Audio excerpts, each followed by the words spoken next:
शास्त्री जी भारत के द्वितीय प्रधानमंत्री थे। अपने कार्यकाल के दौरान नेहरू जी की मृत्यु हो जाने के कारण 9 जून 1964 में शास्त्री जी को प्रधानमंत्री के पद पर मनोनीत किया गया। इनका स्थान तो द्वितीय था, इनका शासन अद्वितीय रहा। सादगीपूर्ण एवं शांत व्यक्ति को 1966 में देश के सबसे बड़े सम्मान भारत रत्न से नवाजा गया। शास्त्री जी एक महान स्वतंत्रता संग्रामी थे। वे महात्मा गांधी व जवाहरलाल नेहरू के पद चिन्हों पर चलते थे। 1965 में भारत पाकिस्तान की लड़ाई के समय देश को संभाले रखा, सेना को सही निर्देशन दिया। लाल बहादुर शास्त्री का जन्म 2 अक्टूबर 1904 को मुगल सराय उत्तर प्रदेश ब्रिटिश भारत में हुआ था। शास्त्री जी का जन्म उत्तर प्रदेश के एक कायस्थ परिवार में हुआ था।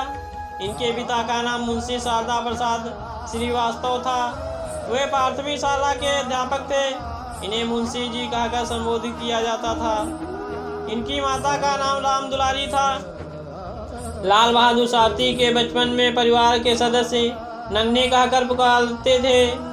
बचपन में ही शास्त्री जी के पिता का स्वर्गवास हो गया था। शास्त्री जी के मां इन्हें लेकर अपने पिता हजारी लाल के घर मिर्जापुर आ गईं। कुछ समय पश्चात इनके नाना का भी देहांत हो गया। इनकी प्राथमिक शिक्षा मिर्जापुर में ही हुई एवं आगे का अध्ययन हरिश्चंद्र और काशी विद्यापीठ में हुआ। लाल बहादुर शास्त्री जी ने संस्कृत भाषा में स्नातक किया था। काशी विद्यापीठ में इन्होंने शास्त्री जी की उपाधि प्राप्त की। इसके बाद इन्हें शास्त्री के नाम से जाना जाने लगा। 1928 में इनका विवाह ललिता शास्त्री के साथ हुआ। इनके 6 संतानें हुई। इनके एक पुत्र अनिल शास्त्री कांग्रेस पार्टी के सदस्य रहे।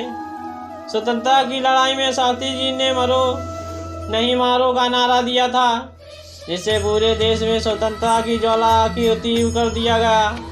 1920 में शास्त्री जी आज़ादी की लड़ाई में कूद पड़े। भारत सेवक संघ के सेवा में जुड़ गए। यह गांधीवादी नेता थे जिन्होंने संपूर्ण जीवन देश और गरीबों की सेवा में लगा दिया। शास्त्री जी सभी आंदोलनों एवं कार्यक्रम में हिस्सा लिया करते थे, जिसके फलस्वरूप कई बार उन्हें जेल भी जाना पड़ा। 1921 में असहयोग आंदोलन, 1930 में दांडी यात्रा, 1942 में भारत छोड़ो आंदोलन में महत्वपूर्ण भागीदारी निभाई। द्वितीय विश्व युद्ध के दौरान भारत में आज़ादी की लड़ाई को भी तीव्र कर दिया गया। नेताजी सुभाष चंद्र बोस ने आज़ाद हिंद फौज का गठन कर उसे दिल्ली चलो नारा दिया। 8 अगस्त 1942 में गांधी जी के भारत छोड़ो आंदोलन ने तीव्रता पकड़ ली। इसी दौरान शास्त्री जी ने भारतीयों को जगाने के लिए करो या मरो का नारा दिया। 9 अगस्त 1942 को शास्त्री जी ने इलाहाबाद में इस नारे का प्रवर्तन कर इसे मरो नहीं मारो का देशवासियों का आह्वान किया। इस आंदोलन के समय शास्त्री जी 11 दिन भूमिगत रहे। 19 अगस्त 1942 को गिरफ्तार कर लिए गए। स्वतंत्र भारत में उत्तर प्रदेश की संसद के सचिव नियुक्त किए गए। गोविंद वल्लभ पंत के मंत्रिमंडल की छाया में इन्हें पुलिस एवं परिवहन का कार्यभार दिया गया। इस दौरान शास्त्री जी ने महिला को कंडक्टर नियुक्त किया। पुलिस विभाग में उन्होंने लाठी के बजाय पानी के बौछार से भीड़ को नियंत्रित करने का 1951 में शास्त्री को अखिल भारतीय राष्ट्रीय कांग्रेस का महासचिव बनाया गया। लाल बहादुर शास्त्री हमेशा पार्टी के प्रति समर्पित रहते थे। उन्होंने 1952, 1957, 1962 के चुनाव में पार्टी के लिए बहुत प्रचार प्रसार किया।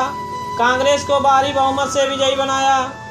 शास्त्री जी की काबिलियत को देखते हुए इन्हें जवाहरलाल नेहरू की आकस्मिक मौत के बाद प्रधानमंत्री नियुक्त किया गया। इनका कार्यकाल बहुत कठिन था। पूंजीपति देश एवं शत्रु देश ने इनका शासन बहुत ही चुनौतीपूर्ण बना दिया था। अचानक ही 1965 में शाम 7:30 बजे पाकिस्तान ने भारत पर हवाई हमला कर दिया। इस परिस्थिति में राष्ट्रपति सर्वपल्ली राधाकृष्णन ने बैठक बुलवाई। इस बैठक में तीनों रक्षा विभाग के प्रमुख एवं शास्त्री जी सम्मिलित हुए। विचार विमर्श के दौरान प्रमुखों ने लाल बहादुर शास्त्री को सारी स्थिति से अवगत कराया। आदेश की प्रतीक्षा की। शास्त्री ने जवाब में कहा, आप देश की रक्षा कीजिए, मुझे बताइए हमें क्या करना है। इस तरह भारत पाक युद्ध के दौरान विकट परिस्थितियों में शास्त्री जी ने जय जवान जय किसान का नारा दिया, जिससे देश में एकता आई। भारत ने पाक को हरा दिया, जिसकी कल्पना पाकिस्तान ने नहीं की थी। 3 वर्ष पहले चीन ने भारत को हराया था। रूस एवं अमेरिका के दबाव पर शास्त्री जी शांति समझौते पर हस्ताक्षर करने हेतु पाकिस्तान के राष्ट्रपति अयूब खान से रूस की राजधानी ताशकंद में जिले पहुँचे। कहा जाता है कि उन पर दबाव बनाकर हस्ताक्षर करवाए गए। समझौते की रात को ही 11 जनवरी 1966 को उनकी रहस्यपूर्ण तरीके से मृत्यु हो गई। उस वक्त के अनुसार शास्त्री जी को दिल का दौरा पड़ा था। इनका पोस्टमार्टम भी नहीं किया गया, उन्हें जहर दिया गया था। सोची समझी साजिश की थी। 18 महीने ही लाल बहादुर शास्त्री ने भारत की कमान संभाली। इनकी मृत्यु के बाद गुलजारी लाल को ही प्रधानमंत्री नियुक्त किया गया। ऐसी ही नॉलेजफुल जानकारी पाने के लिए हमारे चैनल को लाइक शेयर सब्सक्राइब करें और बेल आइकन को भी दबाएं। जय हिंद।